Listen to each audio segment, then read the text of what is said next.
જે ગણાય છે કોંગ્રેસનો ગઢ, પરંતુ 2014માં અહીં સાંસદ ભાજપના બન્યા. સાંસદે 4 વર્ષમાં વાયદા પ્રમાણે કામ કર્યું ખરું? તેનો જવાબ લઈશું ખુદ આણંદની જનતા પાસેથી. જુઓ અમારી વિશેષ રજૂઆત, જનતાનો મૂડ. 2019ની લોકસભાની ચૂંટણી હવે નજીક આવી રહી છે અને દરેક રાજકીય પક્ષ તેની તૈયારીઓમાં છે. પણ શું જનતાના કામો થયા છે? શું હજી જનતાની સમસ્યા છે? એબીપી અસ્મિતા પહોંચ્યું છે વિદ્યાનગર, અને વિદ્યાનગરમાં જે શાસક પક્ષ હોય કે વિપક્ષ હોય તેના હોદ્દેદારો સાથે વાત કરશે. અમારી સાથે બીજેપીના વરિષ્ઠ હોદ્દેદારો છે, તેના સાથી કાર્યકર્તા મિત્રો છે, તેની સાથે અમે વાત કરવાનો પ્રયત્ન કરીશું. તો સાથે કોંગ્રેસના પણ વરિષ્ઠ હોદ્દેદારો છે, નવયુવાનો છે, એને સિવાયના કાર્યકર્તાઓ છે, તેની સાથે વાતચીત. સ્વાભાવિક છે કે પહેલો સવાલ શાસક પક્ષને જાય, જે છેલ્લા 22 વર્ષથી રાજ્યમાં સત્તા સ્થાને છે, કેન્દ્રમાં પણ સત્તા સ્થાને છે. કયું એવું વિકાસનું કામ જેને લઈને ફરી એકવાર 2019માં લોકોની વચ્ચે જશો, આપ પ્રજાની સામે જશો કે આપને જ મત આપે? સતત 4 વર્ષના કામોની લઈને અમે અમારા કાર્યકરોને લઈને બધે પબ્લિક સાથે ફર્યા, અને પબ્લિકે પણ એ વાત સ્વીકારી કે જે વર્ષો સુધી કામ નહોતો થયો એ કામ 4 વર્ષની આ સરકારમાં થાય છે. અને 70 વર્ષ સુધી જે કામોની લીધે તકલીફ પડતી હતી પ્રજાને, એ પ્રશ્નો ઉકેલવામાં 4 વર્ષ પણ ઓછો પડે એ વાત લઈને અમે નવેસરથી પ્રજા પાસે જવાના છીએ. નવેસરથી પ્રજા પાસે જશે, કોંગ્રેસ પાસે પણ જઈશ. કહેવાય છે કે કેન્દ્ર રાજ્યમાં પણ ભાજપ સત્તા સ્થાને, કેન્દ્રમાં પણ સત્તા સ્થાને, છતાં ક્યાંક ને ક્યાંક કોંગ્રેસ એ વિરોધનો સૂર ઉઠાવે છે કે ઘરના લોકોને અન્યાય થઈ રહ્યો છે. એમને પૂછો ક્યાં અન્યાય થયો? અત્યારે કોઈ બી માણસ બીમાર થાય તો 24 કલાકમાં પીએમઓ ઓફિસમાંથી મેસેજ આવી જાય છે, અને પબ્લિકને સારી સેવા મળે છે, દવાઓ મફતના ભાવે મળે છે. જે 70 વર્ષમાં આ લોકોને કંઈ સમજ જ નથી પડતી કે આ કામ કરવું જોઈએ. ગરીબો કોણ છે? ગરીબોને દવાના પૈસા કઈથી લાવશે? ખાલી બંધો જ માર્યા છે. એ બધાને અમારે ભાજપમાં જોડાવવું છે, પણ વટના માર્યા ગાતરા ખાય છે. ક્યાંક ને ક્યાંક શાસક પક્ષ પોતાની વાત કરી રહ્યો છે. લાગે છે કે 4 વર્ષ કેન્દ્રમાં સત્તા સ્થાને રહ્યા બાદ ગુજરાતના વિકાસના કામો થયા, ખાસ કરીને વિદ્યાનગરને લઈને શું કહેતો? આણંદ વિદ્યાનગરને લઈને પહેલી વાત તો વિકાસના નામની બીમારી થઈ છે આ લોકોને, અને વાત કરીએ એમને કે ક્યાંક ને ક્યાંક કોણે ક્યાં જોડાવું છે પહેલાં નક્કી કરે. અમે તો બધા વટના મારીએ નહીં, પણ સત્તાના ક્યાંક ને ક્યાંક છૂટાના મારીએ કોંગ્રેસમાં જોડાવાના પ્રયત્નો થઈ રહ્યા છે. અને વાત રહી વિકાસની, તો અહીંયા ક્યાંય વિકાસ, ડૉક્ટરોના ઠિકાણા નથી.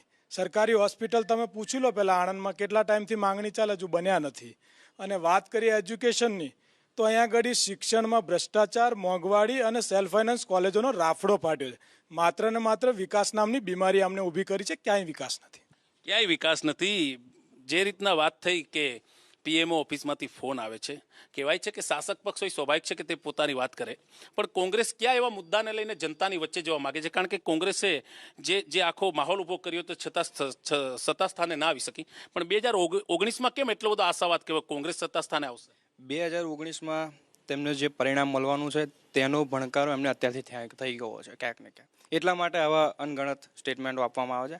રહી વાત યુવાનોની, યુવાનોને રોજગાર આપવાની મોદી સરકારે વાત કરી હતી, 2 કરોડ યુવાનોને રોજગાર આપવાની. આજે એમને જ પૂછવા માંગુ છું કે કયા યુવાનોને તમે રોજગાર આપ્યો? ઓન પેપર એક યુવાન એવું બતાડી દે કે જેને સરકારી નોકરી મળી હોય. રહી વાત બીજી કે દરેક સમાજો, યુવાનો, શિક્ષકો, ઇવન પોલીસ કર્મીઓ પણ આજે આંદોલનનો રસ્તો પકડ્યો છે. આ રસ્તો એવો છે કે ભૂતકાળમાં જ્યારે આઝાદીની લડત હતી ત્યારે આંદોલનો થતા હતા, અને હવે ફરીથી ભાજપ મુક્ત ભારત થવા જઈ રહ્યું છે. એની લડાઈમાં આજે આંદોલનો કરવામાં આવી રહ્યા છે. યુવાનોથી લઈને તમામ જાતિ આજે રોડ પર ઉતરી છે પોતાના હક માટે, અને એ હકના જે પરિણામો અત્યારે રિએક્શનો આવી રહ્યા છે એની પરથી લાગે છે કે 2019માં એ વખતે અંગ્રેજોથી આઝાદ થયું હતું ભારત, અને 2019માં આજે ભાજપથી આઝાદ થશે.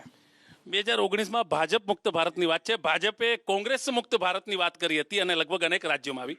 હું એક સવાલ એ પૂછવા માંગીશ, મુદ્દા રાષ્ટ્રીય ગણાવે છે, લોકલ મુદ્દો કયો જે ભાજપે અહીંયા કર્યું હોય, જ્યારે સાંસદ બન્યા હોય, સત્તા સ્થાને હોય, એવું કયું વિકાસનું કામ છે કે તમે ડંકાની ચોટ ઉપર કહી શકો કે આ કામ અમે કર્યું છે? અમારા સાંસદને લોકો 108થી ઓળખે. એનું ગ્રાન્ટનું આયોજન સમગ્ર ગુજરાતમાં સારામાં સારું છે. વાત રહી નેતૃત્વની, તો નરેન્દ્રભાઈ જેવું મેઘાવી નેતૃત્વ આજે કોઈ પાર્ટી પાસે નહીં, કોઈ દુનિયાના કોઈ નેતૃત્વમાં નથી. સામે રાહુલ ગાંધીને મૂકો તો લોકોની ઈચ્છા એક છે કે નરેન્દ્રભાઈ ફરી રિપીટ થવા જોઈએ, કારણ કે એમણે જે દિશા પકડી છે એ દિશા સાચી દિશા છે. આત્મગૌરવ ગૌરવની વાત આવે છે, નરેન્દ્રભાઈ દુનિયાના દેશોમાં જાય તો આપણને એક ભારતીય તરીકે ગૌરવ થાય. એનઆરઆઈનો જિલ્લો છે. અમને પરદેશથી પણ લોકોના ફોન આવે કે નરેન્દ્રભાઈ આવે એટલે આખી દુનિયા જે ઇટાલી, ફ્રાન્સ મોદી મોદી બોલતી થઈ ગઈ. ક્યાંક ને ક્યાંક પ્રધાનમંત્રીને લઈને આગળ વધવા માંગી રહ્યા છે. જે રીતના કહ્યું કે 108 સાંસદને બિરુદ છે, શું કહેવા માંગો છો? જે સ્થિતિ છે તે પ્રમાણે હાલની જે આણંદની સ્થિતિ છે, છેલ્લા ઘણા સમયથી અહીંયા આગળ સિવિલ હોસ્પિટલનું ખાતમુહૂર્ત 4 જગ્યાએ થવામાં આવે છે. તેમ છતાં નાવલી મુકામે કરાયું અને આજે પાછું ને પાછું એને નજીક આણંદની નજીક લાવવામાં. આનું કારણ શું? એમની બેદરકારી, એની લાપરવાહી, જેના કારણે આજના તમામ જિલ્લાના ગરીબ લોકોને જે એમનો આરોગ્યની માટેની સુવિધાઓ મળવી જોઈએ એ મળતી નથી. એમાં ક્યાંક ને ક્યાંક અહીંના ડૉક્ટરો સાથેની મિલીભગત અહીંયાની સાંસદની લાગતી હોય એવું લાગી રહ્યું છે. આના સિવાય પણ ઘણા બધા એવા મુદ્દાઓ છે જેમાં ભૂમાફિયાઓમાં બી વાત આવે છે અને ક્યાંક ને ક્યાંક એવી વાતો બી છે કે આ સંસદમાં બીજી બધી જગ્યાએ પણ ખૂબ જ વિરોધ થઈ રહ્યો છે. ક્યાંક સાંસદની કામગીરી પર સવાલ છે. અમારી સાથે પ્રમુખ પણ છે, તેમને પૂછવા માંગીશ. કહેવાય કે નગરપાલિકા એટલે જન લોકોની પ્રતિનિધિનું એક નેતૃત્વ કરતી સંસ્થા છે કે જેની ઉપર લોકોને આશા હોય. ક્યાં વિકાસના કામો થયા, સંસદની કેટલી ભાગીદારી, સરકારની કેટલી ભાગીદારી, શું કહેશો? સરકાર વિકાસના કામો માટે સતત અલગ અલગ હેડ હેઠળ કરોડો રૂપિયાની ગ્રાન્ટ આપે છે અને આપણે એ વાપરીએ છીએ. હમણાં જ આણંદ નગરપાલિકા વિસ્તારના 4 તળાવોના બ્યુટિફિકેશનની ગ્રાન્ટ આપી વાપરી છે. એ કામ ચાલુ છે, થઈ રહ્યા છે કામ. અત્યારે બાકરોલના એક તળાવનું કામ ચાલુ છે. અમારા શહેર કોંગ્રેસના પ્રમુખ અને મ્યુનિસિપલ કાઉન્સિલર એ ગ્રાન્ટનું એવું કહેતા હતા કે આ ગ્રાન્ટ અમારા ફરિયાઓમાં, રસ્તાઓમાં વાપરો, પણ જે હેડ નીચે સરકારે પૈસા આપ્યા છે એ હેડ નીચે જ વાપરવાનું અત્યારે કામ ચાલી રહ્યું છે. એટલે વિકાસના કામો માટે સરકાર ક્યાંય પાછી પાની છે નહીં. રહી વાત હમણાં એમણે સિવિલની વાત કરી. સિવિલ હોસ્પિટલ માટે ખાતમુહૂર્ત જે જગ્યાએ થયું છે ત્યાં જ સિવિલ બનવાની છે. એક વાત, આણંદ જિલ્લાની અંદર સિવિલ હોસ્પિટલ પહેલેથી જ છે. જૂનો ખેડા જિલ્લો હતો ત્યારથી સિવિલ હોસ્પિટલ છે. પેટલાદની અંદર કાર્યરત છે. જરૂરિયાત છે નવી અદ્યતન સિવિલ બનાવવાની, અને એ આણંદ શહેરની નહીં પણ આણંદ જિલ્લાની બનાવવાની છે. એટલે જિલ્લાના મધ્યમાં બનવી જોઈએ. આ વાત એક ક્લિયર થવી જોઈએ. બીજી વસ્તુ, કોઈ જગ્યાએ ખાતમુહૂર્ત 4 થયા છે એ વાત ખોટી છે, સદંતર ખોટી છે. જૂઠાણું ફેલાવવામાં આવે છે. એક જ ખાતમુહૂર્ત થયું છે. સિવિલ બનાવવા માટે 4-5 જગ્યા જોઈ હોય એ સ્વાભાવિક છે, પણ ખાતમુહૂર્ત તો એક જ જગ્યાએ થયું છે. સિવિલ બનાવવામાં આવશે તેમનું કેવું છે કે જગ્યા જોવામાં આવી હોય, ખાતમુહૂર્ત એક જ જગ્યાનું છે અને જિલ્લાની સિવિલ બનાવવાની વાત છે. જૂઠાણું તો રાજ્યમાં કોણ ફેલાવે છે તમામને ખબર છે. જોરથી બોલવું, જુઠ્ઠું બોલવું અને વારંવાર બોલવું એ ભાજપની પહેલેથી નીતિ રહી છે. વાત રહી સિવિલ હોસ્પિટલની, જો સિવિલ હોસ્પિટલ અને સામાન્ય માણસની આટલી જ દરકારી લેતી હોત ભાજપ સરકાર, તો આજે સિવિલ હોસ્પિટલ ક્યાંક અટકી ગઈ છે એ એમને પણ ખબર છે અને અમારા આણંદના નગરજનોને પણ ખબર છે. રહી વાત બીજી કે આણંદ નગરપાલિકાની હોસ્પિટલ, આજે આણંદ નગરપાલિકાની હોસ્પિટલમાં તમે જાઓ તો ત્યાં આગળ શું સુવિધા છે, સામાન્ય માણસ ત્યાં આગળ જઈને શું સુવિધા મેળવી શકે છે, શું તેનો હક છે, એ બધું ત્યાં જઈને જુઓ તો તમને ખબર પડશે કે વાત કોની સાચી છે અને વાત કોણ ખોટી કરી રહ્યું. મારી સાથે અનેક લોકો છે, તેની સાથે વાત કરીશું. જી, આપની પાસે પણ આવું. કહેવાય છે કે આ સરકારે કીધું digital India, smart India, startup India, અનેક ટેકનોસેવી વાત લેવામાં આવી. આપની દ્રષ્ટિએ ક્યાંય સાકાર થયું છે? આ વાત તો તદ્દન ખોટી છે. સાકાર યુનિવર્સિટીની હું વાત કરું તો યુનિવર્સિટીની અંદર એમને ઓનલાઈન સિસ્ટમ ચાલુ કરી, પણ યુનિવર્સિટીની અંદર એ ઓનલાઈન સિસ્ટમની અંદર કલાકો સર્વર બંધ રહે છે અને વિદ્યાર્થીઓ લાંબી લાઈનોમાં ઊભા રહે છે. અને એમને જ્યારે ફોર્મ વેરિફિકેશન કરવાનું આવે છે, બીજા દિવસ એમને એડમિશન લેવાની જ્યારે વારી આવે છે ત્યારે એમને એ મેમો નથી મળતો અને એમને લીધે ભારે હાલાકી. તો આ કઈથી ડિજિટલ ઇન્ડિયા? ડિજિટલ ઇન્ડિયા ઉપર સવાલ ક્યાંક ઉઠી રહ્યા છે. તેમનું કેવું છે કે ઓનલાઈન જ્યારે ફોર્મ ભરે છે ત્યારે પછી તકલીફ પડે છે. ઓનલાઈન ફોર્મ ભરવાની પ્રોસિજરમાં અમારા કોંગ્રેસના મિત્ર જે કહે છે તકલીફો છે જ નહીં, એમની જે કહેવાતી તકલીફો છે. બાકી આજની તારીખમાં દરેક કોલેજોમાં જાઓ, સંસ્થાઓમાં જાઓ તો ત્યાં ઓનલાઈન વિદ્યાર્થીઓએ રજિસ્ટ્રેશનથી એડમિશન લીધેલા છે.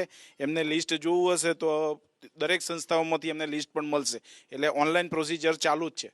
મારી સાથે પાર્ટીમાં એક મહિલા કાર્યકર્તા બેન પણ છે, તેમને પૂછવા માંગીશ. ઉજ્જવલા યોજના એવી બહેનો માટે અનેક યોજનાઓ આવી.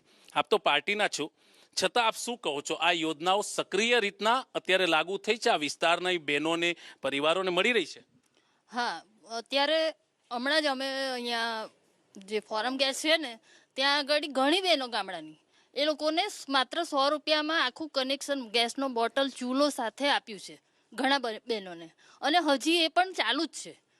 એટલે ટૂંક સમયમાં બધી બહેનોને મળી રહેશે. મતલબ યોજનાઓ પહોંચી રહી છે. યોજના પહોંચી રહી છે, છેક સુધી પહોંચી રહી છે, ઘરે ઘર સુધી. મારી સાથે અને બીજા, હા જી, શું કહેવા માંગુ છો? આ 4 વર્ષ પહેલાં સરકાર 1914માં કયું ઘરનું ઘર આપી છે. અત્યારે આણંદ નગરપાલિકા 11-12માં ઘરના ઘરની ગ્રાન્ટો આવી છે, મકાન બની ગયા છે, જો લોકોને ઘર આપી શક્યા નથી. 4 વર્ષથી ઘરનું ઘર નથી મળ્યું કોઈને. હજુ લોકોના પૈસા ભરાઈ દીધા, લોકો ઘર વગર છે, અત્યારે ભાડા ભરે છે. કેટલા લોકો હશે? લગભગ 400 માણસો છે ભાડાના મકાનમાં રહે. 4 વર્ષથી કહેતા ઘરનું ઘર આપી. યુપીએ સરકારે આ યોજના આપેલી. કેન્દ્ર સરકાર જ્યારે યુપીએ સરકાર હતી, અમારી યુપીએ સરકાર જ્યારે ગ્રાન્ટ આપેલી, હજુ એ મકાન આપી શક્યા નથી. ઘરના ઘરનો સવાલ છે કે ઘરનું ઘર કેમ નથી અપાયું? ફાળવણીની વાત કરે છે. 2012માં કોંગ્રેસે ફોર્મ બહાર પાડ્યા હતા, 100 રૂપિયામાં ફોર્મ ભરાયા, એક ઘર મળ્યું નથી. અમે સત્તામાં તો આવીશું તો હજુ એ 100 રૂપિયા પાછા નથી આપતા લોકોના. ગરીબ લોકોની ચિંતા કરતા હોય એ ગરીબ લોકોના ફોર્મ ફીના 100 રૂપિયા આપતા નથી. લાખો લોકોના પૈસા ઉઘરાઈને જતા રહ્યા છે. એ જે વાત કરે છે, એમણે જે વાત કરી છે મકાનો તૈયાર છે. ઇન્ફ્રાસ્ટ્રક્ચરનું કામ કોન્ટ્રાક્ટરને કોઈક એનો પ્રોબ્લેમ આવી જવાના કારણે થોડું લેટ થયું છે. અમે આગલા 15 થી 20 દિવસમાં તમામ મકાનોનો ડ્રો કરી દેવાના છે. કેટલા મકાનો? 348 મકાનોનો ડ્રો 15 થી 20 દિવસમાં થશે. નગરપાલિકા પ્રમુખ કહી રહ્યા પહેલા ડ્રો કરી ચૂક્યા છે, 2-3 વર્ષ થયા, હજુ ડ્રો કરીને કેટલાક ડ્રો કરશે? હજુ મકાનો આપો. 15 દિવસની ધીરજ નહીં રહે. લોકો બધા ઘર વગર છે. લોકો ઘર વગર છે. હું આપની પાસે આવું. જી 16 મકાનનો એક ડ્રો થયો છે. બાકીનાનો આગલા 15-20 દિવસમાં થઈ જશે. તમામના દસ્તાવેજ સાથે આપવાનું છે. તમામને દસ્તાવેજ સાથે આપવાની વાત છે. આપની પાસે પણ આવું. જી, જે રીતના વાતચીત થઈ રહી છે, પણ શું કહેવા માંગુ છો? કેવો મુદ્દો છે જે આણંદ માટે? હું પહેલો આ ભાઈનો જવાબ આપી દઉં. જે કોંગ્રેસના કાર્યકર્તાએ કહ્યું હતું કે વિકાસ એ બીમારી થઈ ગઈ છે. એ બીમારી નથી, એ અમારું જુનૂન છે. ભાજપનું એ વિકાસ જુનૂન છે કે જે આજે કોંગ્રેસે પણ બોલવું પડે છે કે આ દેશમાં વિકાસના મુદ્દા સિવાય કોઈ મુદ્દો જ નથી.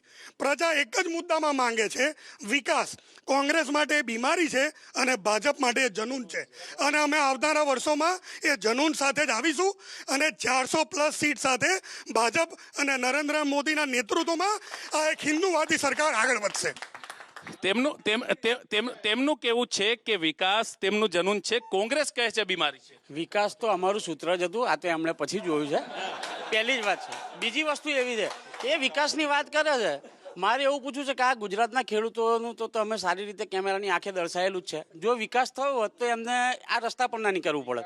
અમુક સમાજો તમે જોઈ લો, જે આજે સુવર્ણ કહેવાય છે, એ લોકોને જો વિકાસનો લાભ મળ્યો હોત તો એમણે આંદોલન કરવું ના પડ્યું હોત ને 14 યુવાનો કોઈ સમાજને મરી ના ગયા હોત. હું એમ કહેવા માંગુ છું કે જો કોઈનો વિકાસ થયો હોય તો ફક્ત ને ફક્ત ઉદ્યોગપતિઓનો થયો છે. અને એમને લાલ જાજમ પાથરી ફર્સ્ટ ક્લાસ રીતે ડિજિટલ ઇન્ડિયાની અંદર પાસપોર્ટની ઇન્ક્વાયરી સાથે એમને વિદેશ મોકલવામાં આવ્યા છે. મને એ નહીં ખબર પડતી હવે ડિજિટલ ઇન્ડિયામાં જો પાસપોર્ટ સ્કેન ના થતો હોય, માણસ ના પકડાતો હોય અને કેવી રીતે જતો હોય તો આપણે ડિજિટલ ઇન્ડિયા કહેવું મને કોઈ પણ આ લોકો સપનાનું વાવેતર વાવે છે કાયમ કે તમને આ મળશે. હમણાં સૌર ઉર્જા વિશેની વાત કરી. તમે અનાજ પકવે છે, એ ખેડૂતે જે અત્યારે અનાજ પકવેલું હોય, તમાકુ પકવેલું હોય, એને તમે ભાવ નથી આપ્યો અને તમે કહો વીજળી પકવો. એટલે ખેડૂતનું કામ પ્રથમ તો અનાજ પકવવાનું છે ભાઈ. તમે ગપ ગોટાળા શા માટે મારો છો? બીજી વસ્તુ એવી છે કે પૈસા અને ગ્રીન હાઉસ, જ્યારે ખેડૂતો માટે ગ્રીન હાઉસની જે યોજના લાયા હતા, તમે જોયું તો અત્યારે ખેડૂતો 1 વીઘામાં ગ્રીન હાઉસ કરીને 10 વીઘા જમીન એમની ગીરો મુકાઈ ગઈ છે, એના બોજો પડી ગયો છે અને ગ્રીન હાઉસ એમને ઉઠાઈ લેવા પડ્યા છે. આ જે તકલીફો છે અને આ જો વિકાસ કહેતા હોય તો મને એ પરિભાષા સમજ નથી આવતી. સપનાના વાવેતરની વાત કરે છે કે સપનાનું વાવેતર થાય છે. હજી એક સ્કીમ પૂરી નહીં થાય ત્યાં બીજી સ્કીમ લાવી દે. ના સાંભળો, આ ભાઈએ હમણાં ટૂંક સમય પહેલાં કહ્યું ને કે ભાઈ અહીં શૈક્ષણિકમાં પૈસાનું રાજકારણ ચાલે છે. એ ભાઈ ભૂલી ગયા છે. ગુજરાતમાંથી હાઈએસ્ટ માણસો મહારાષ્ટ્રમાં, બેંગ્લોરમાં, હૈદરાબાદમાં પૈસા ખર્ચીને ભણવા જતા હતા. એ પૈસા બચ્યા એ એમને નહીં દેખાતું અને એ કોંગ્રેસ વાળાની કોલેજો હતી. તો આવું કામ કોંગ્રેસ વાળા જ કરી શકે. જી શું કહેવા માંગુ છો? ભાઈ, મારા કાકા વડીલને ખબર નથી કે આ લોકોએ સેલ્ફ ફાઇનાન્સ રાવડામાં ડોનેશનો ઉઘરાયા. બરોડા જો પકડાયા છે, પૂરી વિગત મેળવો. અહીંથી મહારાષ્ટ્ર જતા બંધ નથી થયા, ઉપરથી લોકો અહીંથી મહારાષ્ટ્ર ને રાજસ્થાન થતા થયા. તમે જુઓ છો વિદ્યાર્થીઓ કેટલા આત્મહત્યા કરે છે. હું આજે બી કહું છું, અમને માત્ર જાતિવાદ, ધર્મવાદ અને પૈસા બનાવવા સિવાયના વિકાસનો રોગ થયો છે. ક્યાંય વિકાસ નથી, વિનાશ વિનાશ ને વિનાશ છે. બીજા અનેક લોકો છે મારી સાથે, વડીલ પણ છે. શું કહેવા માંગો છો? જે રીતના સ્વાભાવિક છે કે પક્ષ વિપક્ષો એ પોતાના મુદ્દાને લઈને જ આગળ વધે, પણ છતાં આપ શું કહેવા માંગો છો કે આવનારા સમયમાં કયો એવો મુદ્દો છે જેને લઈને તમે કહી શકશો કે અમે ફરી એકવાર સત્તા સ્થાને? કોઈને વાંકડો બોલતો ના આવડે ને તો એવું કે 7 આના 12 એટલો ભ્રષ્ટાચાર, કે આખી રકમ બોલતો આવડે જ નહીં, એ બંધ થઈ ગયું. ક્યાંક ને ક્યાંક સૌથી મોટો બીજા અનેક મિત્રો છે તેને પૂછો. જી, હું આણંદ પૂર્વ પશ્ચિમ વિસ્તારમાંથી આવું છું, ઇસ્માઇલનગર વિસ્તારમાં, લઘુત્તમ વિસ્તારમાંથી. વિકાસની વાતો જો કરતા હોય તો અમારા વિસ્તારમાં તમે આવીને જુઓ, બિલકુલ કોઈ જગ્યાએ વિસ્તાર નથી, 12 માસ પાણી તમને મળે. કારણ શું? રજૂઆત નથી કરવામાં આવતી? કરવામાં આવે છે પણ લઘુમતી વિસ્તારની અંદર કોઈ કામ જ નથી થતું. પક્ષ કેટલા વર્ષથી? લગભગ 5-6 વર્ષથી તો છે જ ઇસ્માઇલનગરની અંદર 12 પાણી જ પાણી. શું મૂળભૂત સમસ્યા શું? મૂળભૂત સમસ્યા છે, પાણીની સમસ્યા છે. 12 મહિના તમને પાણી જ મળે. બીજું શું છે કે પીવાનું પાણી ગંદુ મળે છે, એનાથી રોગચાળો ફાટી નીકળે છે અને એનાથી ઘણી બધી બીમારીઓ થાય છે. આપના સવાલનો જવાબ હું સ્વાભાવિક છે કે લેવા માંગીશ. જે રીતના ભાઈએ કીધું, સ્વાભાવિક છે કે જે જનતા જ્યાં રહેતી હોય એને પોતાની સુવિધા જોતી હોય, સ્વાભાવિક છે કે પાણી છે, રસ્તા છે કે વીજળી છે, તે જનતાનો અધિકાર છે, ચૂંટાયેલા પ્રતિનિધિ હોય કે શાસક પક્ષ હોય. જે રીતના કહી રહ્યા છે 5 વર્ષથી છે સમસ્યા છે, તો એનું નિરાકરણ આવશે, અને જો નિરાકરણ થઈ ગયું હોય તો શું કહેશો? અમારા મિત્ર કોંગ્રેસના જે ઇસ્માઇલનગરની વાત કરે છે, કદાચ એ 5 વર્ષથી વાત કરે છે. અમે તો છેલ્લા 12 વર્ષથી ત્યાં આગળ જે કામ કર્યા છે એમનું એમને લિસ્ટ જોતું હશે તો લિસ્ટ પણ આપીશું. ક્યાં કામ કર્યા છે આપ જરા? એ લિસ્ટ પણ આપીશું. એ વિસ્તારના કાઉન્સિલરો, આણંદ નગરપાલિકાના દરેક કાઉન્સિલરને 1 લાખ રૂપિયાની ગ્રાન્ટ આપીએ છીએ. એ વિસ્તારના કાઉન્સિલરો એમના વિસ્તારમાં ગ્રાન્ટ પણ વાપરી નથી શકતા. ઇવન આરસીસીના રોડ જે બનાવ્યા છે, સ્ટ્રોમ વોટર જે બનાવી છે, સ્ટ્રોમ વોટરમાં હંમેશા વરસાદનું પાણી જવું જોઈએ. આજની તારીખમાં એ લોકોના દરેક ઘરમાંથી ડ્રેનેજના કનેક્શનો સ્ટ્રોમ વોટરમાં ગયેલા છે. અવારનવાર એમને સૂચના આપીએ છીએ કે ભાઈ આ ગેરકાયદેસર કનેક્શન છે, તમે આમાં જોડાણ બંધ કરો, આમાં વરસાદનું પાણી જવું જોઈએ. પણ આજ દિન સુધી કોઈએ એ બંધ કરવાની પ્રોસિજર નથી કરતા. આખી સોસાયટીઓ પાણીની નગરપાલિકાની જે લાઈનો આવેલી છે એમાં ગેરકાયદેસર આખી સોસાયટીઓએ કનેક્શન લીધેલા છે. આજની તારીખમાં એ અમારા મિત્ર સાથે લઈ જઈએ તો એમને બતાવીએ કે ભાઈ ગેરકાયદેસર. એ રીતના વાત થઈ, પણ શું માનો છો જે રીતના 4 વર્ષમાં તમારી સરકાર રહી, મુદ્દાઓ અનેક આવ્યા, અનેક ચર્ચાઓ થઈ, આપને લાગે છે કે 2019 ભારતીય જનતા પાર્ટી એકલા હાથે સત્તા સ્થાને આવશે? અમે એકલા સ્થાને ક્યારે આવવા માટે એવો અમારો અંધારંદર નથી. અમે સર્વાંગી વિકાસમાં માનીએ છીએ. અમે સમાજના દરેક સમુદાયને અને દરેક લોકોને સાથે લઈને ચાલવામાં માનીએ છીએ. અને 2019માં આ 4 વર્ષનો જે અમારો લેખોજોખો છે એમાં નાનામાં નાનાથી લઈ મોટામાં મોટા લોકોનો વિકાસ થયો છે. પારદર્શકતા વધી છે અને જેમ અમારા વડીલે કહ્યું એમ કરોડોનો ભ્રષ્ટાચાર બંધ થયો છે અને એનાથી જ નાના લોકોને વિકાસના પૈસા પહોંચ્યા છે. એટલે 19માં અમે 100% બહુમતી સાથે સરકાર બનાવીશું, એમાં કોઈ શંકાને સ્થાન નથી. કોઈ શંકાને સ્થાન નથી. 2019માં સરકાર સત્તા બનાવ. બિલકુલ. આજે એમના નરેન્દ્ર મોદી જે છે આપણા વડાપ્રધાન, એમણે ટ્વીટ કર્યું, એમણે કાળા દિવસ તરીકે ઇમરજન્સીની વાત કરી. જ્યારથી મોદી સરકાર આવી છે ત્યારથી ભારતમાં ઇમરજન્સી લાગેલી છે. આજે કોઈ પણ તમે જગ્યાએ જુઓ તો દમ મારી બધી સંસ્થાઓને પોતે કવર કરી લેવામાં આવી છે અને યેન કેન પ્રકારે એની પર આરએસએસના માણસો શાસન કરી રહ્યા છે. નોટબંધીથી આખો દેશમાં ઇમરજન્સી આ લોકોએ લાગુ કરી દીધી. આજે જુઓ, યુવાનો હોય, ખેડૂતો હોય, બેરોજગારો હોય, બધી જ જ્ઞાતિ હોય, તે રોડ રસ્તા પર છે. તેમની પર લાઠીચાર્જ કરવામાં આવે છે, ખેડૂતો પર ગેંગ કરે, તેમને જેલમાં પૂરવામાં આવે છે. તાજું ઉદાહરણ લઈએ તો આજે સીએમ આવ્યા હતા અને કોંગ્રેસના કાર્યકરોએ વિરોધ કર્યો હતો તો તેમને 101 પહેલા અલગ અલગ કલમો લગાવી બેસાડી દેવામાં આવ્યા હતા.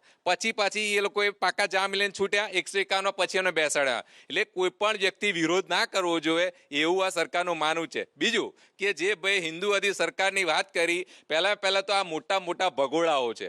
કાશ્મીરની જે વાત કરતા હતા કે 1 જવાન મરશે તો 10 માથા લાવીશું, જે સેંકડો જવાનો શહીદ થઈ રહ્યા છે. આમના 4 વર્ષના શાસનમાં 350થી વધારે જવાનો આમની સત્તાની લાલચે શહીદ થયા છે. અને હિન્દુવાદની વાત કરે છે, રામ મંદિરની વાત કરે છે, આ બધું કહી ગયું. હવે આ લોકોને વિકાસ નહીં, પણ તમે જેમ 2019 નજીક આવી રહ્યું છે તેમ મને ખબર પડી રહી છે કે આપણી પગ નીચેથી જમીન હવે સરકી રહી છે. એટલે આ વિકાસ નહીં, પણ આવા બધા ગાયનો મુદ્દો લાવશે, રામ મંદિરનો મુદ્દો લાવશે, હિન્દુવાદનો. મારી વાત છે, આપની વાત સાચી, મુદ્દા દરેક કોઈ લોકસભામાં, પણ સ્થાનિક મુદ્દો કયો જે તમે ભાજપની સામે જનતા માટે ઉઠાવી શકો? બિલકુલ આજે તમે રોજગારીની આજે તમે જુઓ કે તમામ જે વિદ્યાર્થીઓ યુનિયનો છે, વિદ્યાર્થીઓ છે. કે હું આપના સવાલનો જવાબ લઉં.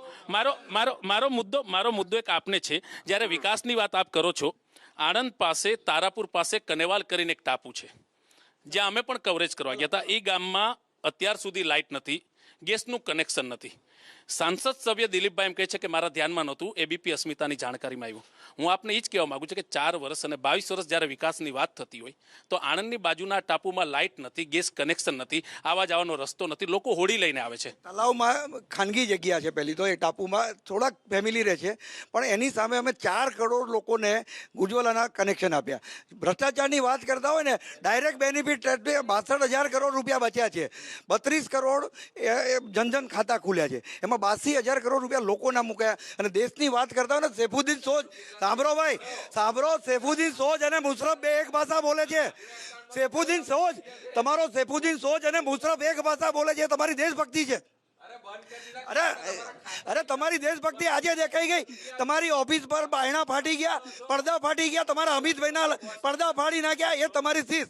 અને 250 સીટ ઉપર આવી ગયા છો લડવામાં. આણંદમાં જે વિકાસની વાતો થઈ રહી છે, આજે અહીંયાથી તમે આણંદ બાજુ જશો, આણંદ વિદ્યાનગર રોડ આવશે પહેલો. આણંદ વિદ્યાનગર રોડ પહેલા જ વરસાદમાં આજે તમે પાણી જોજો, ત્યાં વરસાદી પાણીના નિકાલનું આજે 18 વર્ષથી નગરપાલિકામાં એમનું શાસન છે, છતાંય એ નિવારણ લાવી શક્યા નથી. બીજા નંબરે બ્યુટિફિકેશનના નામ પર તળાવો એટલા હદે ખોદી નાખ્યા છે કે ઉપરવાળો ગમે તેટલો વરસાદ પાડશે તો એ તળાવો ક્યારેય ભરાવાના નથી. એ તળાવોની માટી ક્યાં છે?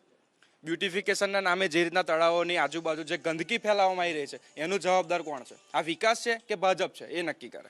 મારી પાસે સમય ઓછો છે, એક સવાલ આપને રહીશ, 2 સવાલ હું એક ખાલી કહી દઉં કે વાસદથી બગોદરા સુધીનો હાઈવે છેલ્લા ઘણા સમયથી બંધ છે. આ જિલ્લાનો સૌથી મોટો પ્રશ્ન છે. અનેક દિવસનું એક એક્સિડન્ટ અને મોત એ થાય છે જે રેગ્યુલર ગણતરી. તેમ છતાં આ ગુજરાતની સરકાર અને સેન્ટ્રલ ગવર્મેન્ટ આની માટે ઊંઘ ઉડાડતી નથી. અને તમે રસ્તો જાઓ તો જે 15 મિનિટમાં રસ્તો કાપવો પડે એની જગ્યાએ અત્યારે 1.5 કલાક જાય એવી પરિસ્થિતિ છે.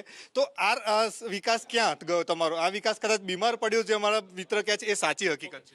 જી આપ શું કહેવા માંગો છો જે રીતના મુદ્દાઓની ચર્ચા? વાસદ બગોદરા રોડની વાત કરે છે. એક કોર્ટ કેસ થયો હતો, હાઈકોર્ટમાં કેસ ચાલતો હતો, એનો નિકાલ થયો છે. 1100 કરોડનું નવું ટેન્ડર બહાર પડી ગયું છે. તળાવોની વાત કરે છે, તળાવની માટી ખોદાઈને ક્યાંય કંઈ કલકત્તા કે મુંબઈ અમે નાખવા નથી ગયા, ગામમાં જ ક્યાંક ને ક્યાંક કામમાં વપરી છે. સરકારે ઉડતું એ કામ થાય, ઝડપી થાય એટલા માટે 1 મહિના પૂરતું એની રોયલ્ટી પણ માફ કરી હતી. અને ગમે તેને ખોદી જવાની છૂટ હતી. એવું નહોતું કે ફલાણી જ્ઞાતિવાળો ખોદી જાય, ફલાણી જ્ઞાતિવાળો રહી જાય, એવું પણ નહોતું. અને બ્યુટિફિકેશન એકલું બ્યુટિફિકેશન નથી, પણ જળ સંગ્રહ થાય. આપણે કુદરતની ઉપર આધાર રાખીએ ત્યારે કુદરતને વિનંતી કરીએ, પગે લાગીને પ્રાર્થના કરીએ કે એટલો વરસાદ અમારો તળાવ ભરાય. શા માટે તમે લોકો આવી વાતો કરો? ખાડા ખોદ્યા છે ઉપર તળાવ ભરાવાનો નથી. મારી પાસે સમય ઓછો છે, હું એક સવાલ લઈશ. જી, હમણાં ગટરની વાત કરીએ, ગટરની જમીન જે અત્યારે ગટરનું કામ ચાલુ છે, એમને જમીન આપવાની વ્યવસ્થા નથી, કામ બંધ પડ્યું છે. એ તો 60% ગટરો નખાય છે અત્યારે, પણ એમને જમીન નહીં આપતા. કોન્ટ્રાક્ટર હેરાન છે કે જમીન નહીં, ક્યાંય પાણી ક્યાં કાઢવું? એટલે હમણાં એમણે વાત ગ્રાન્ટો નહીં વપરાતી. અમે ગ્રાન્ટો દર વર્ષે અમારી જે પોતાની ગ્રાન્ટ હોય છે એ વાપરી જઈએ છીએ ને આ એક કોન્ટ્રાક્ટરને સપોર્ટ નહીં કરતા. લઘુમતી વિસ્તાર પૂર્વ પટ્ટી છે એટલે મારો છેલ્લો બંને પક્ષ એક સવાલ છે. ના, એક જ સવાલ હું લઈશ. જી આપ બોલો. 2019માં ભાજપનું દાયિત્વ શું? કોઈ પણ પક્ષની સરકાર આવે, ભાજપનો કાર્યકર્તા જનતા માટે કઈ રીતના ઉભો રહેશે? સૌનો સાથ, સૌનો વિકાસ. મોદી સાહેબનું શાસન ખૂબ જ સુંદર છે, કડક શાસન છે. કડક કોના માટે છે? ન્યુસન્સ વેલ્યુ માટે છે. અને એટલા માટે એ આ લોકો કહે છે ને ઇમરજન્સી, કોના માટે મોદી ઇમરજન્સી છે? જે 2 નંબરિયા છે, બાકી કોઈના માટે નહીં. આમ જનતા તો ખુશ છે. અને ફરી તમે યાદ રાખજો કે ભાજપ જ જીતવાનો છે. અત્યારે રાહુલ ગાંધી આલ્યો આય, માલ્યો આય, લાલુ આય, ઢેકણો આય. અરે તારી હસ્તી જ ક્યાં છે? ભાજપ ફરી એકવાર સત્તા સ્થાને આવશે. એક સવાલ જી મને, કોંગ્રેસનું દાયિત્વ શું? કોંગ્રેસ 22 વર્ષથી કહે છે કે જનતાના પ્રશ્નો ઉપાડે છે, છતાં કોંગ્રેસ સત્તા સ્થાને નથી આવતી. હવે 2019 માટે કોંગ્રેસ આશાવત થયું છે. શું એવો પ્રશ્ન છે કે કોંગ્રેસનું દાયિત્વ જનતાની સાથે રહેશે? જો મારી વાત સમજો, આ બધાની મદારી જેવું કામકાજ છે. આમને લોકોને મદારીની જેમ ખેલ બતાવ્યા, વિકાસનો ખેલ બતાવ્યો, મદારીની જેમ યુવાઓને રોજગારીનો ખેલ બતાવ્યો, 15 લાખ ઘરે આવી જશે એનો ખેલ બતાવ્યો. આના સિવાય લોકોને હિન્દુવાદનો ખેલ બતાવ્યો, કોઈને પાકિસ્તાનનો ખેલ બતાવ્યો, કોઈને આતંકવાદનો ખેલ બતાવ્યો, ભલે એ લોકો આતંકવાદી ભરીને મૂકી આવ્યા હોય એ પહેલાં, એનો કોઈ વાંધો નથી. આવા બધા ખેલ બતાવીને મદારી નાટકનો ધંધો છે, એટલે એમાં કોઈ વાંધો નથી. કોંગ્રેસ એકતા, અખંડતા, એક સમાનતા સાથે સરદાર વલ્લભભાઈ પટેલ, મહાત્મા ગાંધી, બાબા સાહેબ આંબેડકરના સંવિધાનના તમામ નિયમો સાથે આગળ વધે છે. આ વિજય સત્યનો વિજય થશે. રાવણનું થોડા સમય રાજ હતું એટલે એનો મતલબ નહીં કે વિકાસ થઈ ગયો. પોતાનું રાવણની જેમ દિલ્હીમાં અને મહારાષ્ટ્રમાં મોટા બિલ્ડિંગો બનાવવાથી સમગ્ર દેશ વિકાસશીલ ના બને. આ તો મદારી છે, થોડા દિવસ ખેલ કરશે. લોકોના સવાલ અનેક છે, લોકોના જવાબ પણ અનેક છે, પણ આ તો ભાજપ અને કોંગ્રેસ અને સાથી લોકોનો જનતાનો મૂળ. ભાજપ કહે છે કે તેઓ ફરી સત્તા સ્થાને આવશે કારણ કે નરેન્દ્ર મોદીના નેતૃત્વમાં જે વિકાસના કાર્યો થયા છે, અને કોંગ્રેસનું કહેવું છે કે ઘમંડ અને અહમ છે તે આ વખતે કોંગ્રેસ તોડી અને ફરી સત્તા સ્થાને આવશે. કેમેરામેન ચેતનની સાથે ભૌમિક વ્યાસ, એબીપી અસ્મિતા, વલ્લભ વિદ્યાનગર. તમારી વિશેષ રજૂઆતમાં અત્યારે બસ આટલું જ. આગળ તમામ ખબરો પર છે નજર. આપ જોતા રહો એબીપી અસ્મિતા.